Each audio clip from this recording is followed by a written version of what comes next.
Donald Trump's mind, America played by the rules, and they got played by thieving foreigners.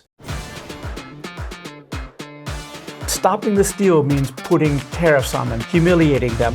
Should Japan retaliate and fight back? Absolutely not. Not. She's playing to a kind of anti-Chinese, played it reasonably well. So after April 2nd, 2025, US is no more the leader of free trade. The rest of the world will move on without the US, or at least... Do you think Japan can be a leader? Yes. クロスディグ101始まります。今回のテーマはトランプ貿易戦争、日本はハックせよです。最近ですね、このトランプの貿易戦争はなぜ失敗するのかという本が出たんですが、この現代英語のタイトルが面白くて、The Great Hack なんですね。トランプさんは何か経済的に合理的な理由があってこの貿易戦争関税を仕掛けたんではなく、いわば経済システムをハックしたんだということを主張している大学の先生がいます。今日はその方をお呼びして、トランプさんの意図、本当のこの意図を聞くとともに、じゃあ逆に日本がそれを逆ハックする方法みたいなことも探っていけたらと思います。では早速ゲストをご紹介しましょう。リチャード・ボールドウィン先生です。So Richard, welcome to our show. Glad to be here. Thanks for having me. リチャード・ボールドウィンさんはですね、スイスから今日いらっしゃいまして、スイスの著名な、ビジネススクール IMD の国際経済学の教授です。欧州移る前はですね、ブッシュ政権、お父さんの方のブッシュ政権の時の大統領経済諮問委員会 CEA のシニアエコノミストなので、エコノミストとしてこのアメリカの政権の中枢にもいた方なので、このトランプさんの関税政策についてかなり詳しいと思います。しかもこの本は緊急出版なので、生々しい情報も詰まってますので、こんな話をしていきたいと思います。So I just said this is a great book. Okay. Thank you. So today I'd like to ask you on 3 topics. So number 1 is President Trump and his great trade hack. The second topic will be about how Japan can survive between the 2 major powers, which is US and China. And for the final section, we'd like to discuss how the world will move forward in the post-US leadership era. Perfect. So I'd like to kick off with this question because the book, I read both in English and Japanese. Okay. Both are excellent. But I quite like the English title, which says The Great Trade Hack. So why did you say it's a hack? Okay. I was trying to emphasize that this wasn't a regular trade war. Mm-hmm. For instance, I was actually in the White House at George Bush Sr. when US and Japan were having a trade war. There was issues about semiconductors or cars or whatever against one country, and they were fighting. That's not what happened in April 2nd. What happened in April 2nd is he put up high tariffs against every country on everything. So that wasn't an attempt to sort of redress one problem or another. Mm-hmm. It was an attempt to hack the whole system, not reform it, not negotiate it, just hack the system and change it to make it go somewhere else. Because in Donald Trump's mind, the system was rigged against the United States, and the U.S. was being victimized by trade. That's in his own mind. And this wasn't a marginal thing. It was really trying to hack the system at the root. That's why I use that word hack. So this hack is a great word for the framework for us because we have this figure of President Trump, and here's a list of the tariffs on April 2nd. Yeah. And a lot of economists, you're an economist, so mentioned that this doesn't make sense. This won't save the U.S. middle class. It doesn't make sense in an economical way. Right. So you're mentioning that you have to use a different framework to understand this. Right. Mm-hmm. So the way I like to think about it is that me, even in the beginning, but once I wrote this book, I sort of realized things were going differently. But economists and many in the media take Donald Trump's trade policy as if it was economic policy. Mm-hmm. And I think we have to stop thinking about it as economic policy. It's something else. It's something else. So here's the way I think about it is like the media and the economists are scoring it as if he's playing tennis, but he's playing golf. Interesting. So trying to help the middle class, he's trying to reduce the trade deficit. Maybe he's trying to reindustrialize America. That's the tennis game. But what he's actually playing is trying to show to the American middle class that he's standing up for them and blaming foreigners for the problems they have, very real problems that they have. So that's the golf game. He's not really that interested in the economic consequences of it. Mm-hmm. For instance, there's no goals, no timelines. That's true. When you have a massive policy, you say, let's suppose we want to reindustrialize. Then, how many million jobs do you want by 2027? Or you want to close the deficit. How many hundreds of billions of dollars should we close it by? There are no deadlines, no targets. There's no studies behind it, how these tariffs will do any of that. Mm-hmm. It was completely thrown out like that without any studies whatsoever. And I think that makes it very clear that this isn't really about economic policy. So that's why I think it's important to change the thinking. This isn't a trade war. This is politics. Politics. So you're saying that we means Japan and the rest of the world should stop playing tennis, think as an economic policy, but think in a different way. So I think we need to understand what kind of game he's playing. Yes. And in your book, you mentioned that this is a grievance doctrine. Yes. Which means that this is not his goal is not economic goals, but he's leaning on a narrative of being a victim. He's saying that the United States is a victim, and that's what kind of game he's playing. Yes, yes, exactly. Well, so let's refine that a second. So the game he's playing is talking to the American middle class, the struggling middle class, and convincing them that the President of the United States is standing up for them. He has seen the forgotten men and women, and he's fired a flare, which in a populist way has to outrage the elite. That's the way these things work. When the existing elite get outraged, the people go, okay, that's great, somebody's standing up for them. That's really the game he's playing. So it's a game between him and the base. And the tariffs are just simply a signaling device going on around it. It has had some serious consequences economically, both for the United States and for the rest of the world. But that's really the game he's playing. It's him and him. It's him and his base. So one way I like to say it is trade policy is always political. I mean, if you think about Japanese rights tariffs, of course, whatever, it's always political. But this is only political. It's all that matters is the happy headlines that show his base that he's standing up for them. And that's, I can give you lots and lots of examples of why I believe that's true. But when you're dealing with things in the future, very big things for big decisions, it's super important to understand what the other guy is thinking. Right. And why he's thinking. So you have to project what his reactions will be to this, that, or the other thing. And that's why I think it's so important to realize that he's playing golf, which is playing to his base. He's not playing economic policy, which is like closing the deficit or something. I'd like to ask more about the grievance doctrine. Sure. So in your book and in your seminars, you kind of showed us the evidence that when he delivers his policy, it sounds like there's like the victim, and there's a hero, and there's a solution. Could you walk us through? Sure. So there's this, the grievance doctrine is based on a myth. And the myth is that America played by the rules. And they got played by thieving foreigners, by foreign globalist elite. But these foreign globalist elite were working in cahoots, in conjunction with American traitorous elites.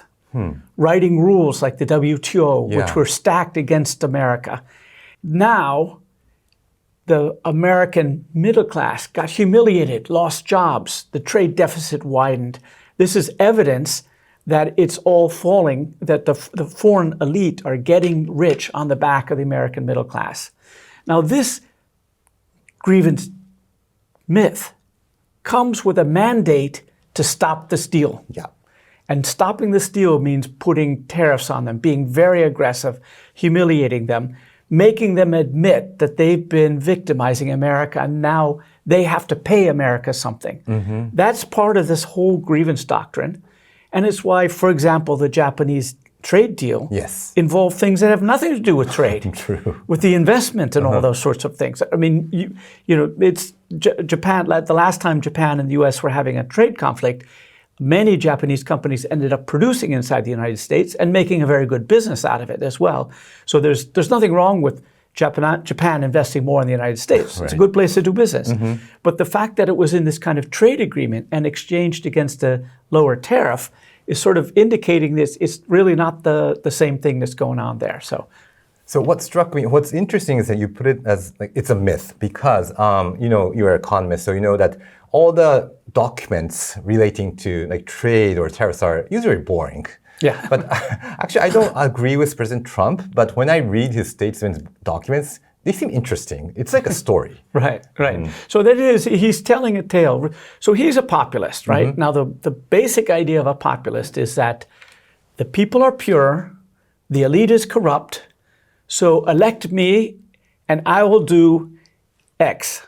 Now, X can be anything. Yes. Far left, far right, populist, anti-immigrant, pro, whatever. And so he's chosen tariffs as one of those things. And that's I think, how to keep in mind what is going on with him. So I have two questions. So number one is that it puzzles me that when a United States president says the U.S. is a victim, because U.S. is a superpower, and I can understand if some emerging countries say it's a victim, or global South countries say they're a victim. But why the United States are thinking themselves as a victim? Well, let me give you an example anyway. So I give talks on this all over the world. Recently, I was in Mumbai, and so usually I kind of explain that, America, especially Donald Trump, feels that they've been victimized by countries. And then I pause and I talk to the audience. I said, you, India, have victimized America for the last 50 years. And they all broke out laughing. Because the vast majority of countries in this world think it was America if anybody was doing the victimization, it was America. Yeah. America's the big boss, bullying people around the world. Yeah. And writing the rules. And personally, I think the rules made it possible for many people to prosper. So I'm not saying it was victimizing one way or another. Right. But I mean, the point here is that Donald Trump believes that a trade deficit is an example that America is being ripped off. So if America sells less than they buy, America is being ripped off. So that's where his idea of victimization comes from. But the way he's folded this into a political narrative where the American middle class was feeling pain, and his populist pitch was, I can help your pain and tariffs will be the pain reliever. And they bought it. And that was how he was elected. So this leads to my second question. Do you think that President Trump really believes that the United States is a victim, or is he just using it to just win the election and gain political power because he's a rich person? Yeah. Do you think he really believes that the United States is a victim? So he does because he believes the trade deficits. And he's been saying this since the 1980s, by the way. Yeah. Let's do the economics first. Okay. A trade deficit. Yes. So you go into a store and you take stuff off the shelves and you put it in your cart. That's importing. Foreigners are giving you goods. And then you walk out of the store and you say, well, I'll pay you later. And you do that year after year after year. That's what the United States is doing, because exports are the way you pay for imports, normally. Whereas the U.S. hasn't been having to pay for its imports. So in deep down, this has been very good for America in terms of welfare and things like that.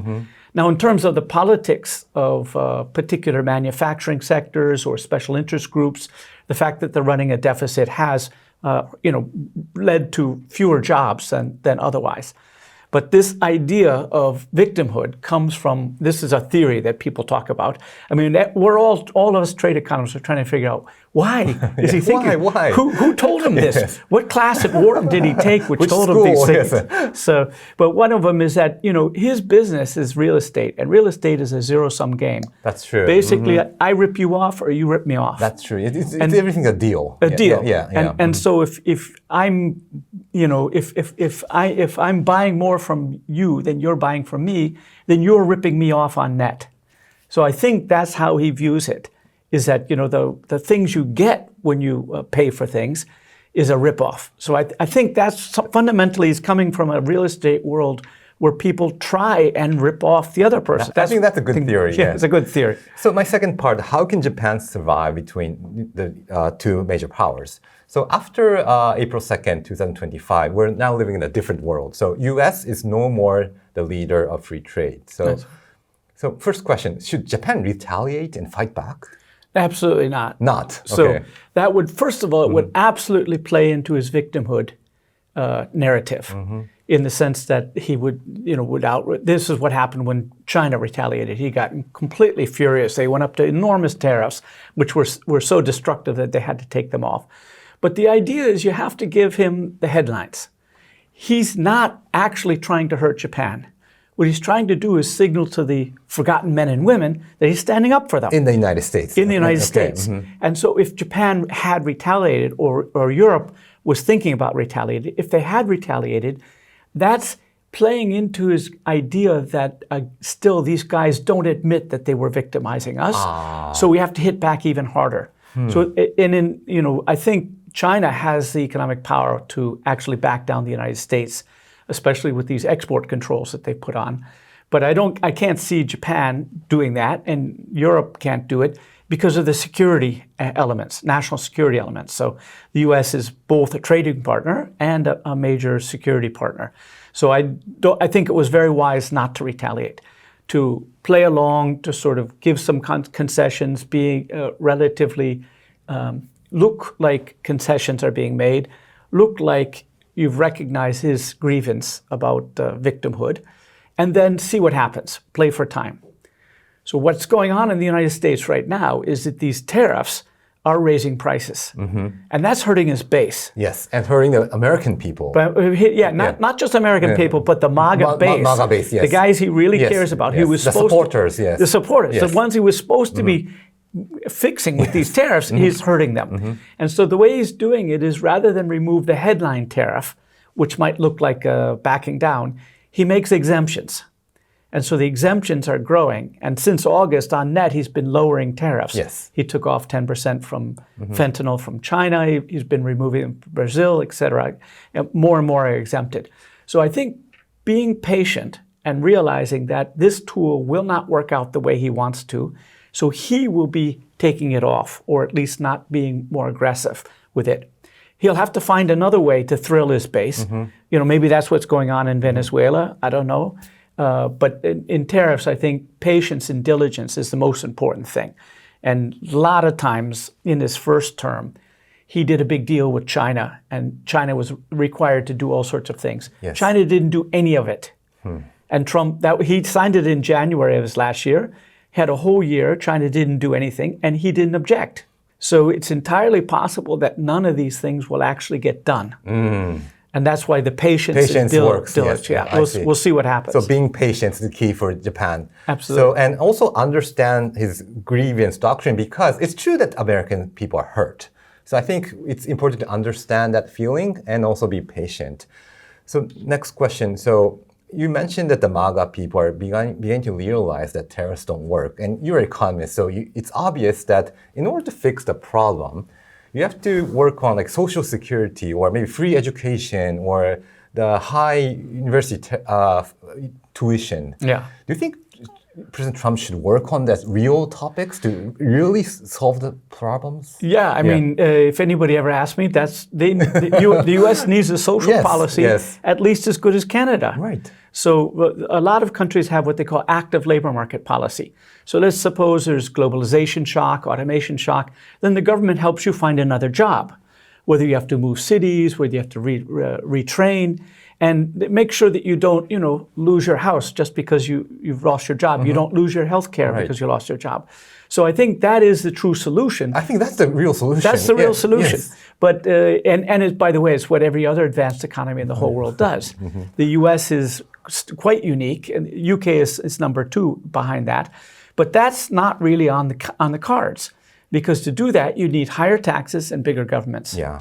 And the whole bipartisan consensus in Washington somehow or another has got to be, we have to have low taxes and we have to have small government. And you can't do these things without higher taxes and bigger government. So personally, I do not think that grievance is going away. I don't think they're going to fix it. I think they're going to continue to blame foreigners for it. So I do not think the tariffs, whether Democrats win or Republicans win, are going to go away. I mean, maybe they'll come down and maybe they'll be more sensible. But I don't think they're going away, and blaming foreigners is not going to go away. That's the part the audience, maybe the people living in Japan, quite don't understand, because like very smart economists like you are giving the solutions, But I also understand that American people do not like higher tax and bigger governments. Do you think this is something that is rooted deeply into the American society or the United States itself, or is that something it can change in the future? It's been coming a long time. Yes. If you to go back when FDR, coming out of the Great Recession, instituted things like Social Security, and he did a lot of things that were social policy, and they were popular. Starting with Reagan, Reagan had this idea that, and the taxes in the U.S. were much higher when Reagan came in, and the tax take was higher. So from Reagan on, there's been a succession of different justifications for why taxes had to be lowered. It was supply side economics, and then there was the debt thing, and but for decades, there's been a growing consensus in the political elite that this is right, and the one who really flipped it was Clinton. So Clinton also embraced this small government, low taxes thing as a way of triangulating the Republicans' thing. So it kind of adopted one of their things. And then it stayed that way. Yes. So the taxes really have not gone up since the big cuts. And I don't see any, maybe this Mandani populist governor mayor in New York, maybe he's a sign that it could go back that way, but it will take a lot. Most Americans believe that small government and low taxes is a way to prosper. Do you think it's a generation thing? Because there are polls that say that Gen Z likes socialist candidates much more, or something like that. Yeah. Yeah, it's possible. Yeah. I mean, let's put it this way: the American dream that I grew up with was, maybe you're doing poorly now, but you will thrive, you will prosper. If you try hard and work hard. Work hard, show up every day, you're okay. Yes. But Gen Z goes like, I haven't seen that at all. Not me, not my parents. That's right. And so they've kind of given up on this dream thing. So maybe they're going to go more for like European Canadians, like, help me out with my medical costs, that sort of thing. But you already just recently saw that they're cutting Medicaid. Yeah. And they've refused to extend just recently the subsidy for the Obamacare, which came in during COVID. So, this is really it's baked into the system, and it's hard to see how that will change. What is your advice for Prime Minister Sanae Takaichi? What should she do? I think she's played it reasonably well. Okay. She's playing to a kind of a anti-Chinese. Yes. When talking to the U.S., right. She's playing to people who are not little. There's a very large group of people in America who find that China is the big enemy and the only one that could potentially threaten the United States. And she's playing, with the way she's talking about it, plays well with them. And also she's managed to negotiate the trade agreements and keep the trade agreements, making it look like Trump win, but actually doing okay, and especially relative to other things. So what I think we should kind of separate is the commercial things, in which the Japanese deal would be a disaster by the standards of 3 years ago. But given what everybody else has, it's a pretty good deal. And then there's a reality that Japan's national security is based on American military power. So that's the first thing. You can't get rid of that. You can't ignore that. And I think she's playing the two reasonably well. I see. Let's move on to the final part. So how the world will move forward in the post-U.S. leadership era, because after April 2nd, 2025, U.S. is no more the leader of the free trade. Yeah. So what's your advice? So first of all, do you think that all the countries are realizing that President Trump is playing he's playing a different game? Do you think everyone's realizing that and start to adjust to this new world? Yes, I think almost everybody's caught on. Okay. The Swiss are still a little bit slower. Okay. The Swiss are very, it's a funny country, so they vote on everything. You live in Switzerland. I've been living in Switzerland for 35 years. Okay. So it's an interesting. They felt humiliated, and they were criticizing the business people for giving them these gifts that helped get it going along. But apart from Switzerland, I think the EU and most of the countries in the world have figured out this guy is playing golf, and you just have to go along with the golf for a while, you know, and that it deep down he's not really going to pursue this anymore. So it's a matter of patience. So I get there's one thing that really gives me optimism is no other country has adopted this law of the jungle approach to trade that the U.S. has taken. This, you know, deals don't matter. We don't even write them down. And even if we do, we break them the next day. So no other countries are doing that.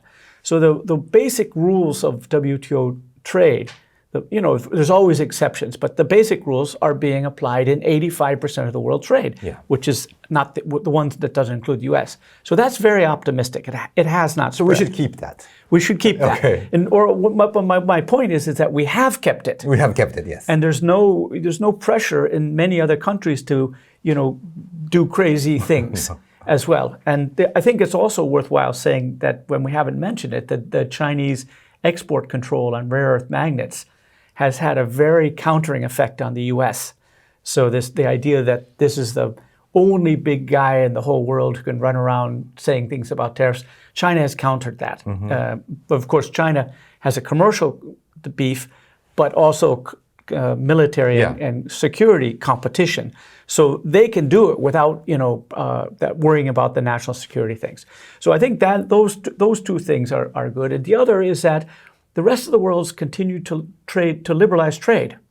So if the UK, for example, has joined CPTPP, and there's, you know, lots of countries are signing free trade agreements at a place that they haven't for a long time. Since April, there's lots and lots of deals that got done because people are trying to replace the US market access.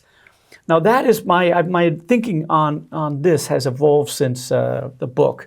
And I think what we're going to have is, and we're already seeing it, is that countries will be drawn into the big trade agreements, mega regional trade agreements, and do more bilateral agreements.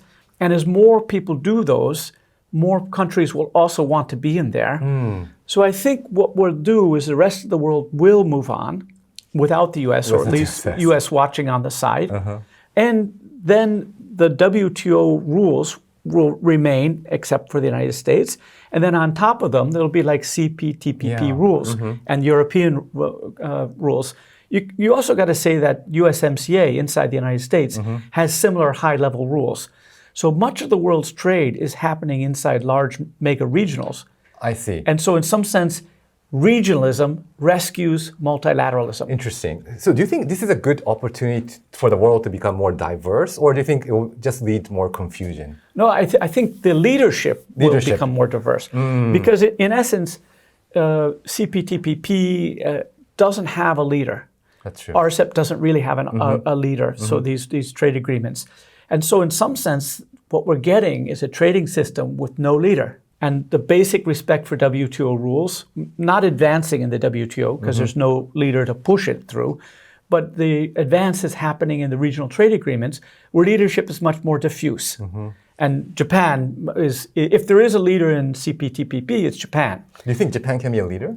Yes, I mean in CPTPP, yes. For example, Japan is the one who took it from TPP to CPTPP. That's right. Yes, and I think that kind of the willingness of Japan to sort of play a leadership role without like insisting on a title and structures. I think that is a very useful way to lead without looking like you are the leader. And I think that's a very useful thing. That's a good strategy, yes. Yeah, and I think the EU, Canada is also on board with that, and Japan and a number of other countries can kind of, without making too much noise, keep the system going and keep the liberalization moving.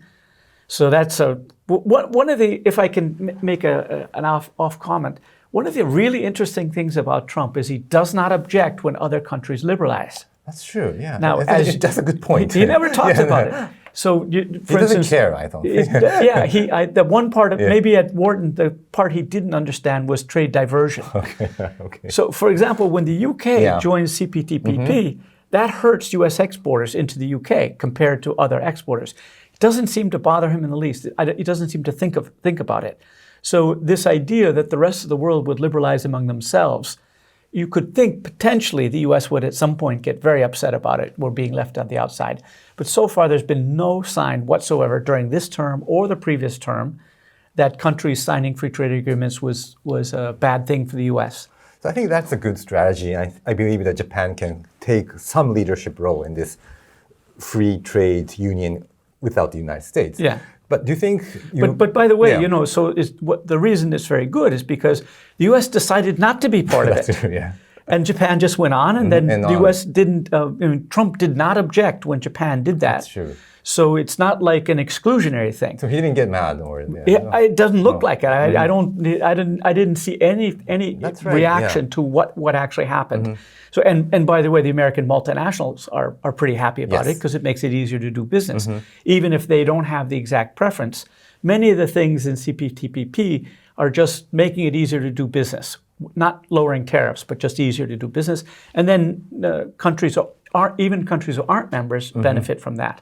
So that's, I think, is the way this idea of CPTPP and keeping that growing and keeping it completely separate from security concerns. I think that's really a great way to go. So do you think the United States will come back to this free trade coalition? Because you work for the senior Bush administration, and Clinton, Bush was pro-trade, but since Obama, it's not since Trump, since Obama, so the United States were not comfortable with this free trade issue. They were trying to kind of retaliate from this. Do you think this is a structural thing, or U.S. will come back to this? I can't see a path back. I can see it's already becoming less aggressive because the tariffs are backfiring. But I can't see a path forward where somebody says, oh, we were wrong about that. Let's go back to signing lots of free trade agreements.